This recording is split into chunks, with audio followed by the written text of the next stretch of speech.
I met most of you last time. My name's Ralph Smith. I'm in the Department of Mathematics here at NC State, and it's originally scheduled to do this with Haney, and I'm going to be referencing a lot of his stuff at various points. Unfortunately, he wasn't able to be here today, so I get the pleasure of saying good stuff about his work, and I really recommend that people contact him with questions. So what I wanted to do was give an overview, and this is going to be a very high-level perspective about where surrogate models play a critical role, not only in CASEL applications, but just in general for science. So I realize this first slide has a couple of non-CASEL pictures, but I wanted to indicate that what I'm going to be talking about is really, really broad.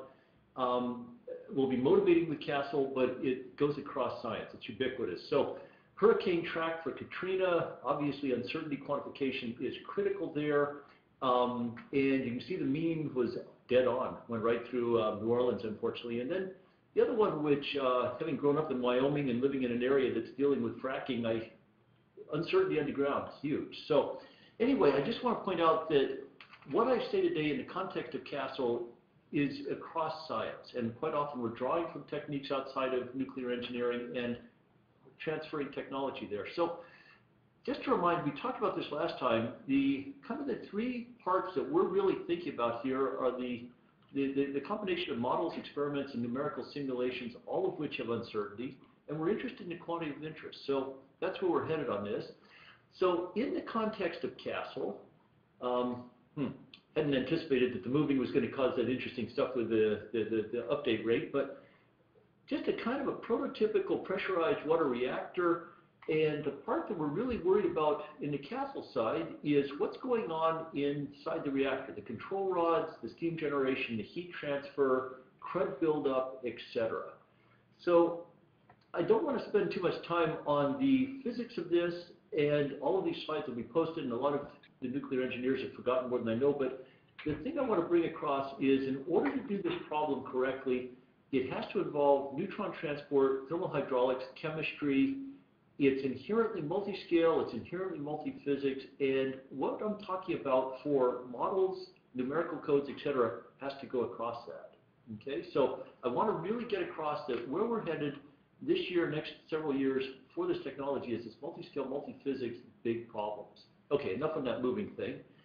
So just a couple of prototypical partial differential equations, and I don't want to spend a lot of time on these other than to emphasize they're big, they're complex, they're hard, and they take a long time to run. And that's why we're worrying about surrogates. So the neutron transport equation is what sits inside the fuel assembly, and this is a prototypical fuel assembly on the right, the fuel tubes, the pellets, the fuel rods, etc. And I think, again, a lot of us are very familiar with this, and I just want to point to the fact that, okay, we've got the fluxes, we've got the convection, we have the energy groups. It's linear. That part is good, linear in the state, but it's a function of 7 independent variables, 3 in space, 2 angular, time, and energy groups. So this is pretty high dimensional. Linear in the state, but nonlinear in the parameters.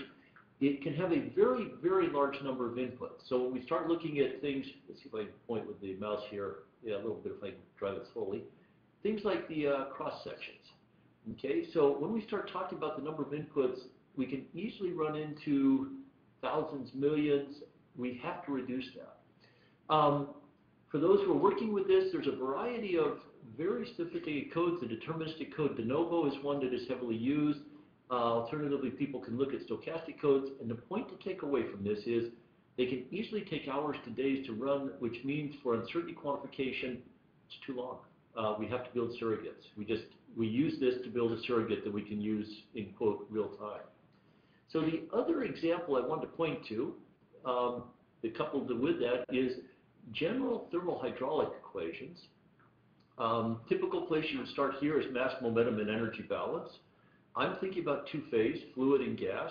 And so mass balance is the top equation where alpha is the phase fraction, rho is density. So basically, time derivative of momentum is applied forces. We've all seen that in our physics. Except we've got a whole bunch of closure stuff going on here. So we've got a number of coefficients. Momentum balance on the second equation, we pick up the nonlinear term. So this equation is nonlinear in the states, as is the energy balance on the bottom. And so what we're left with here is nonlinear coupled PDE. They're big. We worry about verification on this. Quite often they have non-physical parameters because we've got closure relations here. And this one, we even worry, we start to take grid scales down and we worry about verification. So one of the Castle codes that we're using for this is Cobra. And again, the takeaway lesson on this, codes can take hours to days to run. We have to be able to build surrogates for this. So those are two prototypes that we're motivating in the context of Castle. I'll be looking at other models as we go and some simplifications, but the takeaway lesson on that, hours to days to run, we have to be able to build surrogates. So the idea on predictive estimation, this is viewed from not 20,000 feet, but probably 30,000 feet, is in the first step, we're typically doing calibration. And what we're doing with that is we're involving the assimilation of data to quantify inputs. And inputs can be parameters, forcing functions, initial conditions, boundary conditions.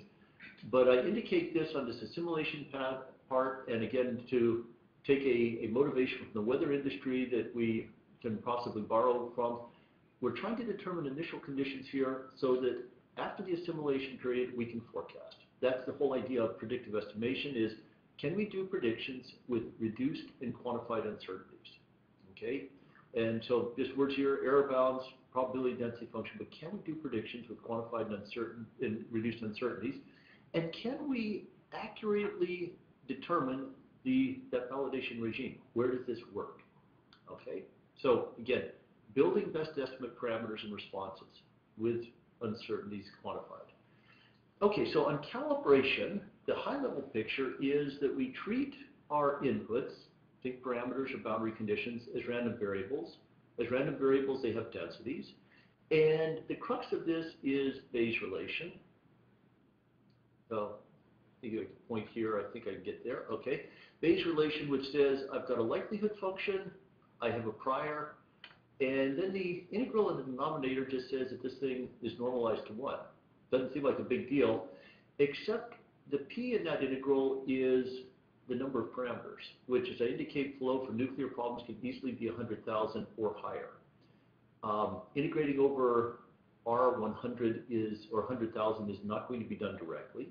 So obviously one way that this is approached is the sampling-based methods. And I talked about this in the first webinar. Algorithms such as the delayed rejection adaptive metropolis, or DRAM, which is developed about 9 years ago, differential evolution, DREAM, which was developed more recently. And these are algorithms that we're using in the context of Castle applications. They're being used in the context of climate models. Both can be run very parallel in nature, which is critical for these types of problems. They're new algorithms.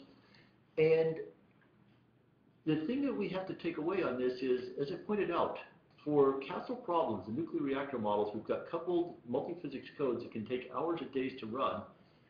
Even on a parallel machine, the generation of these chains, and I'm pointing to some of the chain members right here, we'll talk about that in the next slide, we may need 1,000 to 100,000 chain members. If each simulation takes hours and days to run, it's not going to happen.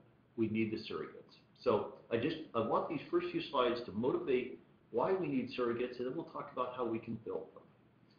All right, so I'm not going to spend a lot of time on this slide. This is what happens in a Metropolis algorithm.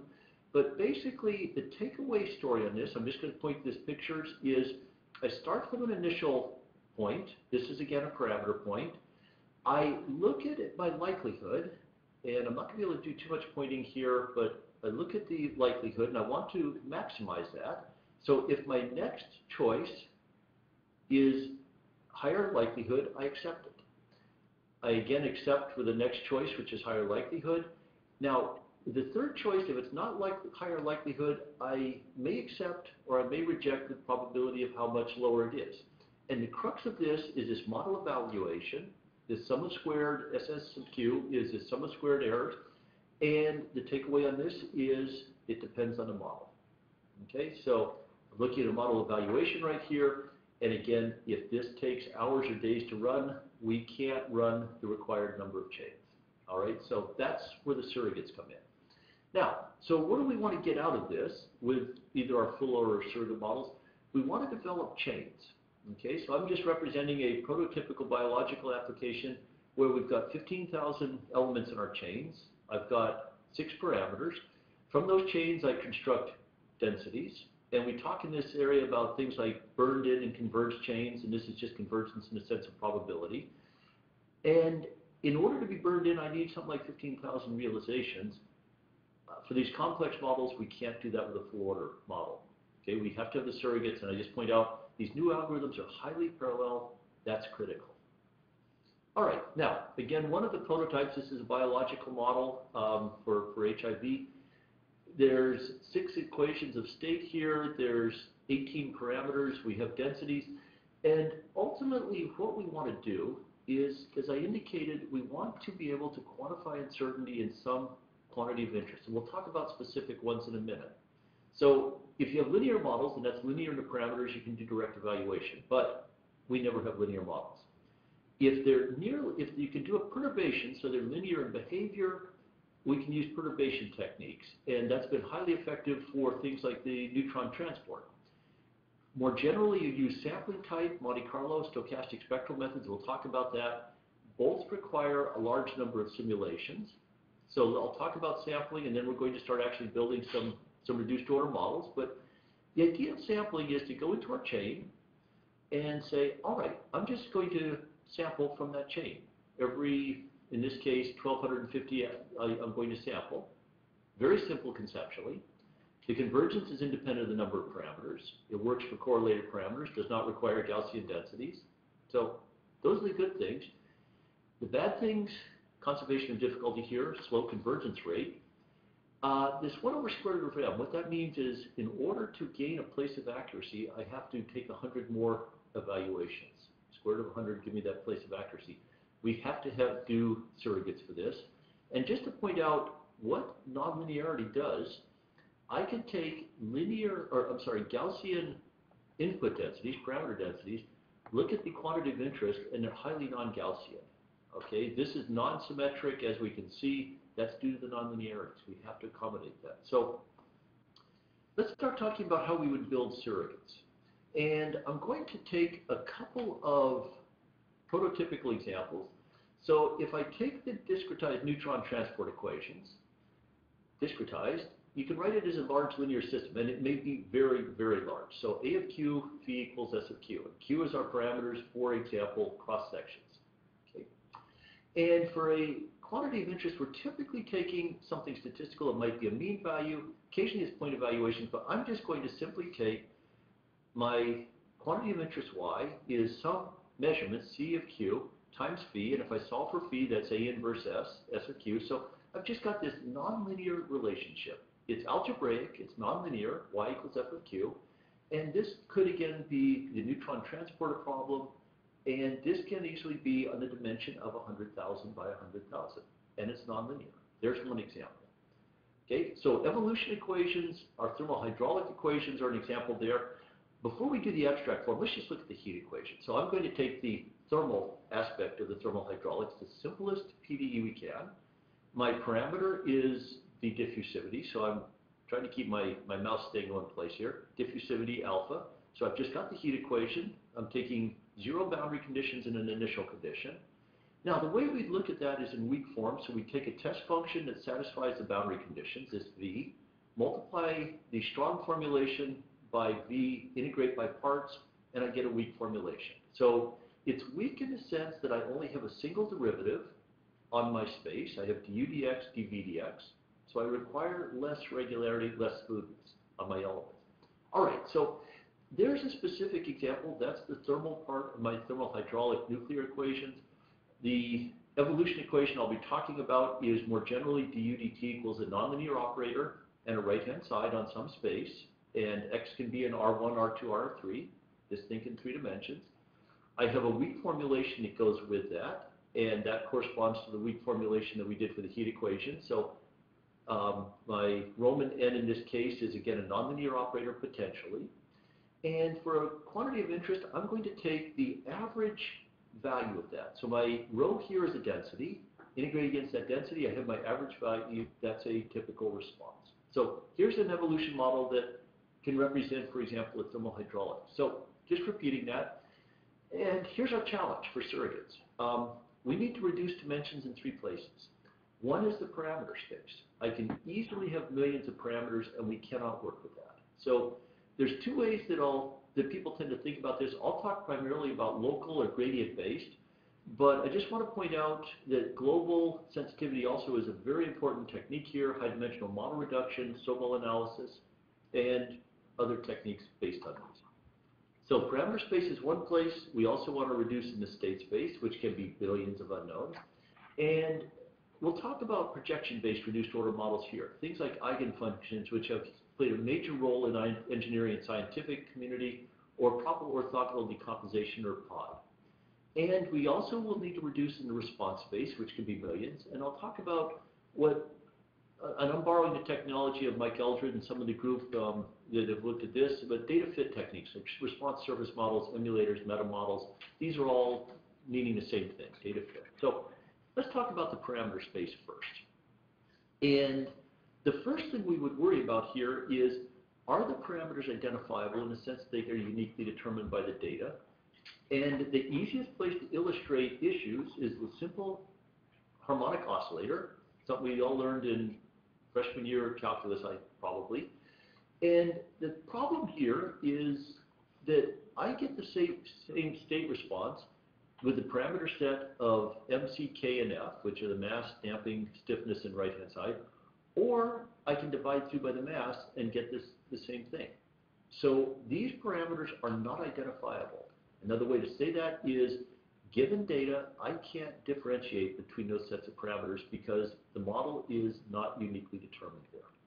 Easy to fix here. Divide through by the mass and reformulate the model as simply in terms of the damping parameter capital C, the stiffness parameter K, and we've got a well-posed problem.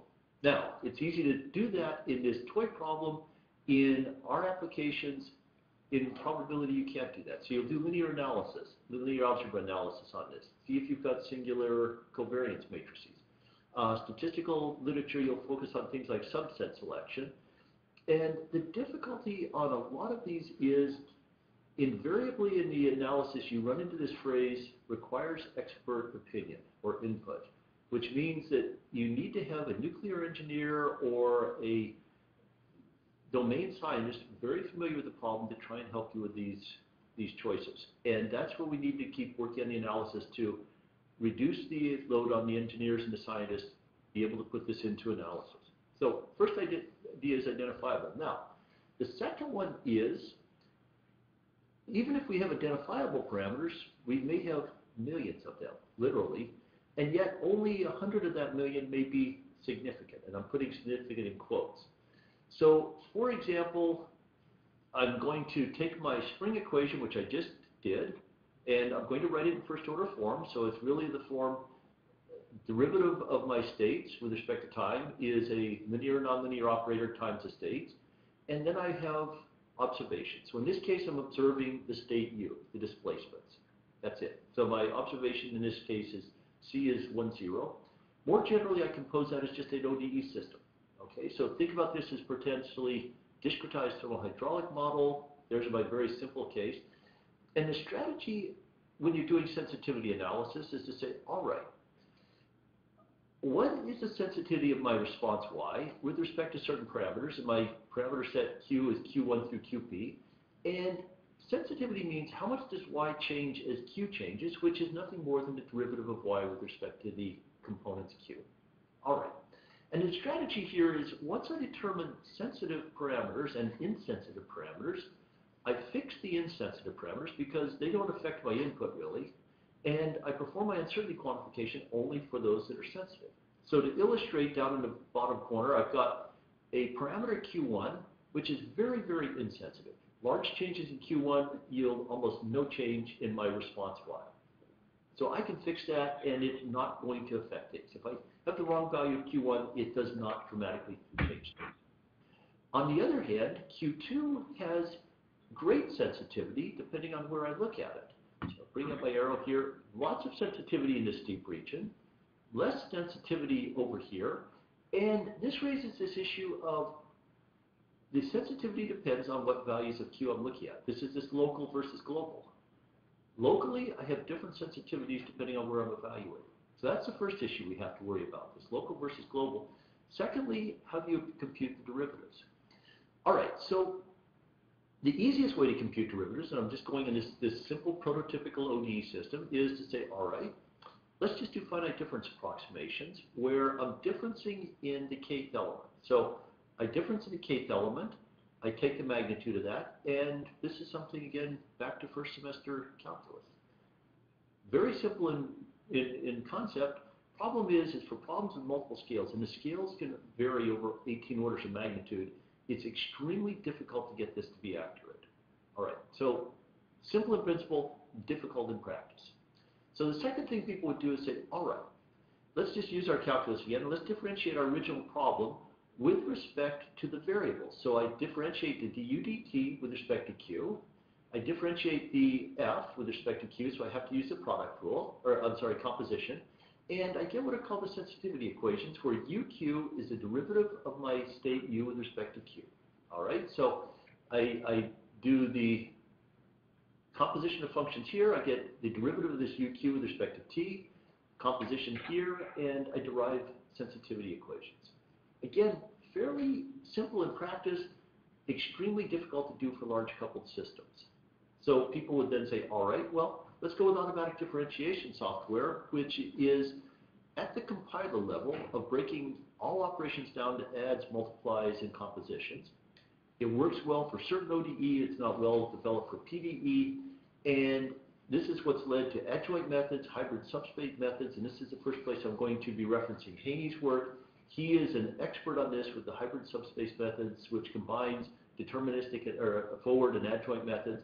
Not going to go any further on that, just to let you know there's a big body of research, big issues to be determined there. But that's the idea on local sensitivity analysis. And both local and global are designed to reduce the number of inputs or parameters. All right, so now let's talk about, once we've reduced the number of parameters, how do we build a surrogate?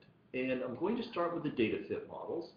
Again, these are often termed response surface models in the statistical literature. Emulators or meta models, occasionally approximation models, and they're used for the response surface of the state. And what they rely on is either interpolation or regression. All right, and so I'm going to start off with my example. We all recognize this is a well-known celebrity, and we've got a high-fidelity image, the original picture. Think about that as coming from very, very accurate experiments or high-fidelity simulation codes. And then what what the figures have done is they go with lower and lower order resolution pixel images down to one that has a very low number of pixels. And yet, even for these low resolution, the brain is able to build an emulator and fill in the details, in a sense using past knowledge, and say, I can fill in, and especially with the third one from the right, you can tell who that is, even from this low resolution model by building an emulator with your brain. Okay, so that's what we're going to do mathematically. And techniques include polynomial models. We'll talk about second order kriging, which originated in the geophysics community, but it's also related to Gaussian process regression and stochastic collocation. So here's the idea up in the top right figure. I have the output from a very high fidelity simulation code or measurements, at least in principle. So this jagged curve is the curve that I, in principle, can construct if I sample enough in the data points. Now, I say in principle because let's go back to the thermohydraulic codes. We may not be able to resolve to that level. For example, if we have turbulent flows, we may or may not be able to get to that level. So this is something that's in principle, we get this very, very high fidelity. In practice, we may or may not. So from that, what we're going to do is we're going to sample data points, and I'm taking values of my parameter Q super M, values of my response Y subscript M, marked with the big points. So I'm taking values from that high fidelity simulation code that I may or may not be able to resolve to that level, and I want to build an emulator F tilde of Q. All right, and I'm thinking about the algebraic system from before, which again could come from the neutronics code. The typical way to treat this is in the statistical sense of treat our observations as realizations from an underlying density or underlying stochastic process. And the motivation for that, again, is think back to the turbulence example. We may or may not be able to reserve turbulence at that level, okay? Theoretically we can, but let's treat it as realizations from the stochastic process. So in my algebraic model, I have my emulator. That is deterministic. I have these epsilon m's, which may be the uncertainty coming from the high fidelity code or measurement errors. Ym is a random variable, and what we're doing is we're going to construct that using either, again, interpolation or regression theories. So the easiest place to start on this is use a quadratic model. So I've got a set of data. I have my very high fidelity surface. And to build a quadratic emulator, I just choose a quadratic function of my parameters, and I can do this multidimensional. I then solve this for m different values of this. In this case, I've got 4, 5, 6, 7, m equals 7. So I get y1 is the response from the first parameter, and so on. And I build a least squares system. So this is going to be satisfied in a least squares sense. You can see that in this regression over here. It's not interpolating or going through the points. It's minimizing the least squares error. So I get a system y sub s equals x times beta. Very standard least squares theory says that the solution of that is the matrix x transpose x inverse times x transpose y, and there you go. So easy to construct, not very accurate as you can see. We may have to go higher order polynomials, and it does not give you uncertainty bounds per se. So to go with the uncertainty bounds, the next step people would do would be say, all right, let's build an emulator that has a deterministic component. This what's called a trend function. This g transpose beta is a deterministic function, and a Gaussian process z. So as I indicated on the figure over here, the trend function quantifies the overall behavior. And again, that could be a model. It could be as simple as a quadratic. It could be the constant. In ordinary kriging, they just choose the constant. The idea with the stochastic process is to determine what's going on with the fine scale behavior. So a typical choice of that would be a Gaussian process with zero mean and covariance that is the sigma squared, that's a parameter to be determined, and a correlation. And for the correlation, we're just taking to be the exponential, and then it's this sum of squared difference between our values. So easiest way to look at that is plot some of those. And as you see, as theta gets larger, I get less correlation. As theta gets smaller, I get more correlation. These thetas and gammas would be hyperparameters that are identified through your fit. And the advantage on this approach is that in the absence of measurement error, it interpolates at the data, and it gives you these error bounds in between. Okay, so this is code that's incorporated into Dakota. You can access it for Vera that way, but it is Dakota code. All right. Now, the other one that I'll talk about for the data fit, and I'm kind of paying attention so we can get to the projection, is stochastic collocation. So I'm going to, again, motivate with just an ODE model here.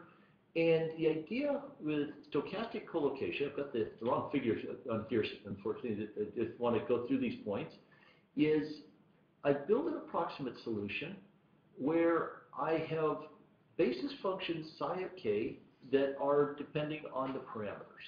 All right, so I want to build this surrogate.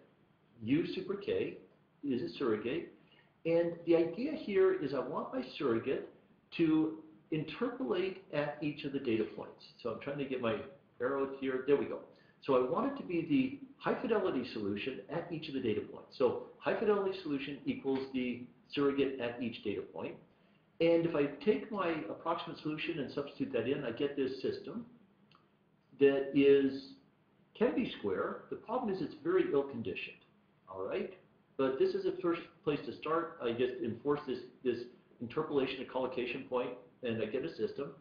Ill-conditioned, so what we would do, this is the same system, is we'd say, all right, let's choose Lagrange polynomials that interpolate in the sense that they have a value of 1 at the mth parameter, and a value of 0 elsewhere.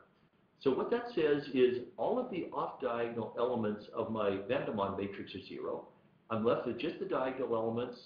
So I have the mth parameter is simply the value of the solution at QM, which is nothing more than saying, let's solve this system at each of my collocation points. All right. The advantage of this is it's not intrusive. We're taking our original codes for these original systems. All we're doing is we're specifying which points Q sub m we're going to evaluate those at. Specify the points, not intrusive. This is implemented in Dakota. So all I have to do is specify m solutions at these parameters. The difficulty is that this can get very, very large if I use tensor product grids. So, for example, for this collocation of the Runge function here, I have 21 points. So in one dimension, well, in this case, I've got actually 9 points, so I'd have 9 squared, which is 81. In a million dimensions, I'm going to have the same thing, 9 to the million, we can't compute it, or 9 to the 50, we can't compute it. So the idea here is you can get the same accuracy as the tensor grid using a so-called sparse grid with a fraction of the points. All right? And I'm not going to say much more about this other than to say, again, software such as Dakota has this in it. You're getting the same accuracy for your sampling that we just used in the previous slide, but a fraction of the evaluations. All right, probably enough on the data-driven. I just wanted to give an overview. The final method that we'll talk about is to take, again, our evolution model, and again, think heat equation, and reduced order models say, all right, let's take this infinite dimensional model, let's project it onto a finite dimensional subspace. So approximation theory says that that just is going to be at right angles with everybody else in that subspace. That finite dimensional subspace could be finite elements, it could be finite differences, but it's going to be high order. That finite dimensional solution satisfies an approximate evolution equation. Again, think approximate heat equation. But the problem is again, this can be on a finite element space that has billions of unknowns. We can't compute in real time.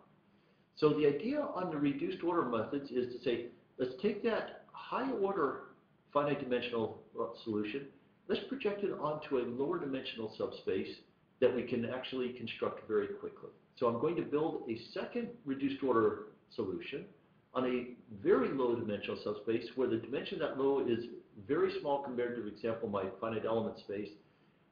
So, and that's where we would do real-time computations. All right, so obviously the development of the basis functions is critical. One technique that's used widely in engineering and science is eigenfunctions. I'll also talk about proper orthogonal decomposition. So just to go back to our heat equation and eigenfunctions, this is, I think, one that we can compute closed form. It's easy to illustrate. So starting off with the heat equation, and the weak formulation, that just to remind us, was multiply by test functions and integrate by part. So I take my test functions phi and that satisfy boundary conditions, integrate by part, and I solve the original equation by separation of variables and get eigenfunctions. So I do separation of variables by eigenfunctions are sines of j pi x over L, where L is again the length of our interval. This is analytic. In general, we don't have that luxury, but it illustrates the method. Now, in this reduced order method, you would say, all right, let's take these eigenfunctions as our reduced order basis and just expand in terms of that reduced order basis and solve for my coefficients t sub j, which have to satisfy my weak formulation. So I just substitute those into the weak formulation. And if I decouple using the orthogonality properties of my sines and cosines, I get a very simple set of uncoupled ODEs. And the takeaway message on this slide is you only need 3 to 4 of these uncoupled ODEs to get sufficient accuracy. So 3 to 4 versus a finite element solution, it might be 30. That's the type of thing you'll get with these reduced order models projected. So more generally, you can do the eigenfunction in some cases, but you typically have to approximate. So more generally, what we do is we'd say, all right, let's build instead a solution that's based on what are called snapshots. And snapshots are simply solutions of my high order system evaluated at specific times or at specific parameter values. Okay, so Times is common in controls, parameter values is common in uncertainty quantification. I've showed this again for my high fidelity code. I've got values that I evaluate at certain parameter values or times, and I save those. Now, the problem is they're often redundant. So for example, the second two snapshots may not give me additional information. So what we need to do is from this snapshot set, extract a coherent structure that has a minimal basis function behavior here. And the way that the proper orthogonal decomposition of pod does this is it projects it onto the mean square projection onto a set of observations. All right, so mathematically what that does is it says take these basis functions and project it down onto this the set of observations, that's this inner product, and maximize that. Okay, so we're seeking basis functions that are just linear combinations of my snapshots. My VIs are the set of snapshots. I am trying to determine these coefficients AI, and I want to maximize this projection onto the set of observations. And this second condition just says that they're orthonormal. All right? So the answer is that they're an eigenpair, but I'd like to motivate that. But the idea, again, is related to Carhoonan expansions, Loeb expansions, if you're familiar with random fields, singular value decompositions. But the idea here is to do the following. So I take these basis functions, and I form an inner product. So an inner product is just the sum of these. I then take that inner product and multiply it by a basis function, hard to drive here and get this R phi. And the main thing to take away on this is that the inner product of this R phi against phi is itself positive. Okay, I've got the absolute values of my projection, that's positive. And it's self-adjoint, meaning that if I move it to the other side of my inner product, it's the same thing. So it's a positive self-adjoint operator. The linear algebra theory then says that the equivalent problem is to find the largest eigenvalue of this operator equation, R phi equals lambda phi, which is just this integral equation. And so solving that will give us a reduced order basis. And this is optimal in senses of kinetic energy, etc. So the idea on POD is to project onto these subspaces and reduce our dimension. And I'm just going to go back to the figure of it in a sense of we're projecting down onto these finite dimensional subspaces, and we're minimizing the basis required for that. All right, so there's an overview. Let's see how we can use that for Bayesian model calibration. So here's again our heat equation, our evolution model with a reduced order solution. So this is just repeating what we've had. I've got a reduced order solution. I'm going to think about this as, for example, coming to a finite element solution or finite difference and then projecting onto a very, very low order subspace. So there we've collected it. So what we would do if we're doing Bayesian model calibration is to say, all right, in our likelihood computation, this pi of y given q, which is our likelihood, instead of using the original likelihood, use a surrogate. And our surrogate likelihood, driving over, is, I assume I've got normally distributed measurement errors. This is just the product of n normally distributed measurement errors, where the sum of squares is now the difference between the data is y sub I, and the surrogate solution. So here what we do is we use the surrogate instead of the full order solution. We form the sum of squares using the surrogate.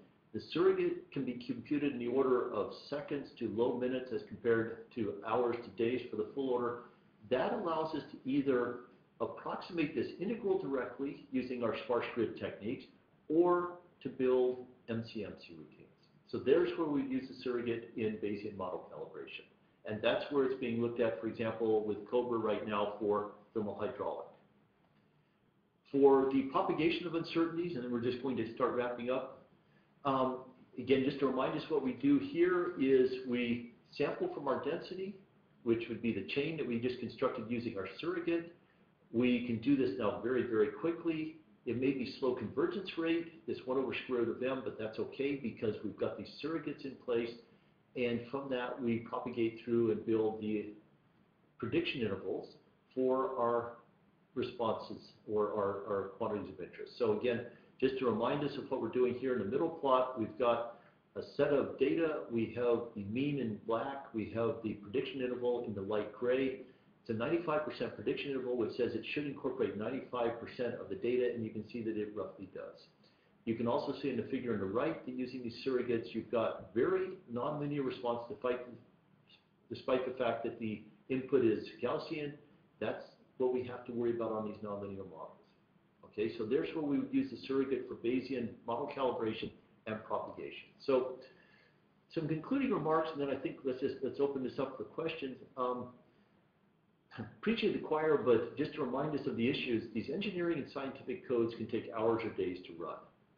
They're massive. We have to build surrogates.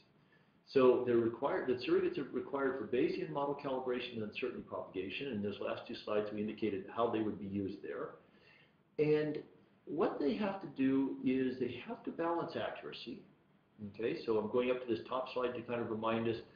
I've got this high fidelity solution. I want to build a surrogate, which is in blue, which balances accuracy with efficiency required for Markov chain simulations, quadrature collocation. Okay. So the first thing that we need to do is we need to reduce the dimensionality of the parameter space. And the way we do that is either local, which are gradient based, or global, which are not local methods. And ideally, we'd like to reduce our parameter space to the order of 50 to 100, where we then can start working with the higher order method. The data fit models, and again, these were the response surface models, emulators, meta models, relied on interpolation or regression. And that's what I'm plotting up here.